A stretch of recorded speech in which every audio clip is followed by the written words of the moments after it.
Hi friends, நான் Malini. Welcome to cook with Malini. நம்ம இன்னைக்கு ரொம்பவே டேஸ்டி அண்ட் ஹெல்த்தியான முருங்கைக்கீரை தொக்கு ரெசிபி தான் பார்க்க போறோங்க. விட்டமின் ஏ, சி, B6 ஏகப்பட்ட சத்துக்கள் இருக்கு. அதே மாதிரி ரத்த சோகையை போக்குறதுக்கும் உடல் வலிமையா இருக்கிறதுக்கும் உடல் குறைவுக்கும் நமக்கு முருங்கைக்கீரை ரொம்பவே ஹெல்ப் பண்ணுதுங்க. எதிர்ப்பு சக்தி அதிகமா இருக்குது. அயன், கால்சியம், பாஸ்பரஸ் எல்லா சத்துக்களுமே நிறைஞ்ச இந்த முருங்கைக்கீரையை தினமும் நம்ம சாப்பாட்டுல சாப்பிட்டு வர்றது ரொம்ப ரொம்ப நல்லதுங்க. தினமும் முருங்கைக்கீரையை செய்யறது பாசிபிளே கிடையாது. முருங்கைக்கீரை தொக்கா செஞ்சு வச்சிட்டீங்கன்னா தினமும் லஞ்ச் டைம்லயோ இல்லைன்னா தோசைக்கோ இட்லிக்கோ இந்த தொக்கை ஒரு ஸ்பூன் வச்சு சாப்பிட்டாலே நம்ம உடம்புக்கு தேவையான சத்துக்கள் எல்லாமே கிடைக்குங்க.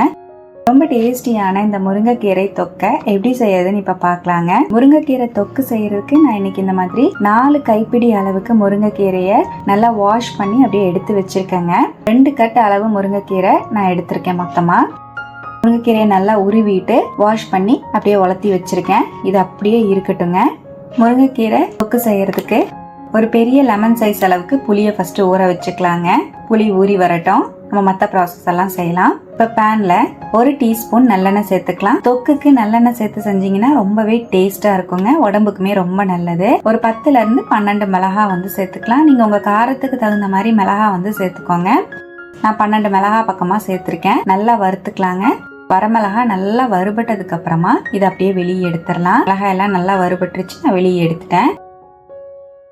இப்ப அதே ஆயில்ல 2 டேபிள் ஸ்பூன் கொத்தமல்லி விதை சேர்த்துக்கலாங்க. 2 டீஸ்பூன் ஜீரகம் சேர்த்துக்கலாம். 1 டேபிள் ஸ்பூன் குருமிளகு சேர்த்துக்கலாம். 1 டீஸ்பூன் வெந்தயம் ஆட் பண்ணிக்கலாங்க. நல்லா வறுத்து விட்டுக்கலாம்.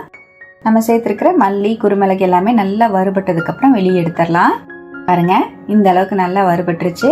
இதை அப்படியே வெளியே எடுத்துருவோம். வரமிளகாவோடவே நான் சேர்த்து வச்சுக்கிறேன். நல்லா ஆறி வரட்டும். இப்ப இதோடவே அதே பேன்ல எக்ஸ்ட்ராவா 1 டேபிள் ஸ்பூன் நல்லெண்ணெய் சேர்த்துக்கிறேன். நம்ம கிளீன் பண்ணி வச்சிருக்கிற முருங்கைக்கீரையை வதக்கிக்கலாங்க.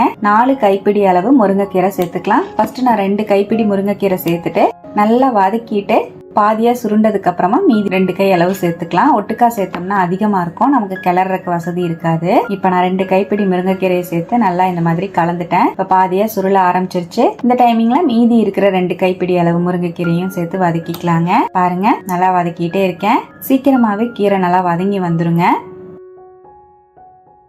இப்ப கீரை நல்லா வதங்கி வந்துருச்சு. பார்த்தாலே உங்களுக்கு தெரியும் பேன் ஃபுல்லா சேர்த்த கீரை எந்த அளவுக்கு சுருண்டு வதங்கி இருக்குன்னு பாருங்க. 4 கைப்பிடி அளவு கீரை நம்ம சேர்த்தோம். 2 கைப்பிடி அளவுக்கு வர அளவுக்கு வதங்கி இருக்கு. இப்ப இதை அப்படியே இறக்கி வச்சிடலாம். சூடு ஆறுனதுக்கு அப்புறம் மிக்சி ஜாருக்கு மாத்திக்கலாங்க. இப்ப நம்ம வதக்கி வச்சிருக்கிற கீரையை மிக்சி ஜாருக்கு மாத்திக்கிறேன். இதோடவே நம்ம வறுத்து வச்சிருக்கிற மல்லி, குருமிளகு, வரமிளகா எல்லாத்தையும் சேர்த்துக்கலாம். 1 டேபிள் ஸ்பூன் உப்பு ஆட் பண்ணிக்கலாங்க. கல்லுப்பு சேர்த்திருக்கேன். நம்ம ஊற வச்சிருந்த புளிய கரைச்சிட்டு சேர்த்துக்கலாங்க. நல்லா நைஸா அரைச்சுக்கலாம். புளி தண்ணியை விட்டு அரைச்சுக்கலாங்க. எக்ஸ்ட்ராவா தண்ணி தேவைப்பட்டா மட்டும் கொஞ்சமா தெளிச்சு விட்டு அரைச்சுக்கோங்க. ரொம்ப தண்ணி ஊத்த வேண்டாம். நல்லா எடுத்து விட்டு நைஸா அரைச்சுக்கோங்க. பாருங்க, நான் இந்த மாதிரி நல்லா நைஸா அரைச்சிட்டேன். இது அப்படியே நீங்க முருங்கைக்கீரை பச்சடி மாதிரி வச்சு சாப்பிடலாம், சட்னி மாதிரி வச்சு சாப்பிடலாம். ரொம்பவே டேஸ்டா இருக்கும். தொக்கு செஞ்சு வச்சுட்டோம்னா ரொம்ப நாளைக்கு ஸ்டோர் பண்ணலாம். அதனால தொக்கு செய்யறதுக்காக பேன்ல 4 டேபிள் ஸ்பூன் நல்லெண்ணெய் சேர்த்துக்கலாம். எண்ணெய் கொஞ்சம் எக்ஸ்ட்ராவா சேர்த்துனீங்கன்னா தொக்கு கெட்டு போகாம ரொம்ப நாள் நீங்க ஸ்டோர் பண்ணி வச்சாலும் நல்லா டேஸ்டா இருக்கும். நம்ம அரைச்சி வச்சிருக்கிற முருங்கைக்கீரை பேஸ்ட் ஆட் பண்ணிக்கலாம். மீடியம் டு லோ ஃப்ளேம்ல வச்சு நல்லா கலந்து விட்டுக்கலாங்க. நல்லா கலந்து விட்டுட்டே இருக்கணும். ஒரு 2 நிமிஷத்துக்கு ஒரு வாட்டி கலந்து விட்டுட்டே இருங்க. மீடியம் டு லோ ஃப்ளேம்லயே வச்சுக்கோங்க. ரொம்ப ஹை ஃப்ளேம்ல வைக்க வேண்டாம். பாருங்க, நல்லா கலந்து விட்டுட்டே இருக்கேன். மினிமமா ஒரு 7ல இருந்து 10 நிமிஷம் ஆகுங்க. இப்ப நான் கலந்துகிட்டே இருக்கேன். நல்லா பேன்ல ஒட்டாம அப்படியே சுருண்டு நமக்கு கீரையோட கலர் எல்லாம் மாறி வரும். அந்த அளவுக்கு நம்ம சுருள வதக்கணும். அப்பதான் கீரை தொக்கு டேஸ்டாவும் இருக்கும், ஸ்டோர் பண்ணி வைக்கிறதுக்கு வசதியாவும் இருக்கும். ஸ்டோர் பண்ணி வச்சா கெட்டு போகாம இருக்கும். இப்ப கீரை பாருங்க நல்லா வதங்கிருச்சு. உங்களுக்கு பார்க்கும் போதே தெரியும் நல்லா பேன்ல ஒட்டாம அப்படியே சுருண்டு வதங்கி இருக்கு. இதோடவே 1 டீஸ்பூன் நாட்டு சக்கரை சேர்த்துக்கலாங்க. இது ஒரு சின்ன டேஸ்டுக்காக தான் சேர்த்திருக்கேன். வேண்டாம்னா நீங்க ஸ்கிப் பண்ணிக்கோங்க. நம்ம தொக்கு சாப்பிடும் போது கொஞ்சம் டேஸ்டா இருக்கும் இனிப்பு சுவையோட. இப்ப நாட்டு சக்கரையும் சேர்த்துட்டு நல்லா மிக்ஸ் பண்ணிக்கலாம். அப்படியே சுருள கலந்து விடுங்க. மீடியம் டு லோ ஃப்ளேம்லயே தான் இருக்கணும் ஸ்டவ். பேன்ல ஒட்டாம இந்த அளவுக்கு நல்லா சுருண்டு வந்துருச்சு. இப்ப நம்ம தொக்கு ரெடி ஆயிடுச்சுங்க.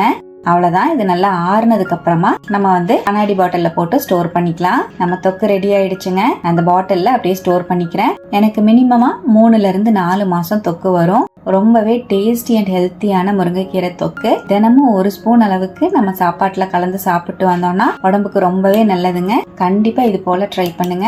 நான் சுட சுட சாதத்தோட முருங்கைக்கீரை தொக்கு வச்சு நல்லெண்ணெய் சேர்த்து சாப்பிட்டேன். சூப்பரா இருந்தது. கண்டிப்பா இதே போல நீங்களும் ட்ரை பண்ணுங்க. ட்ரை பண்ணிட்டு எப்படி வந்ததுன்னு கமெண்ட்ல மறக்காம என் கூட ஷேர் பண்ணுங்க. நம்ம சேனலுக்கு இப்பதான் ஃபர்ஸ்ட் டைம் வந்திருக்கீங்கன்னா சப்ஸ்கிரைப் பண்ணி பக்கத்துல இருக்கிற பெல் ஐக்கானை பிரஸ் பண்ணுங்க. லைக் பண்ணுங்க. ஃப்ரெண்ட்ஸ் அண்ட் ஃபேமிலியோட ஷேர் பண்ண மறக்காதீங்க ஃப்ரெண்ட்ஸ். தேங்க்யூ.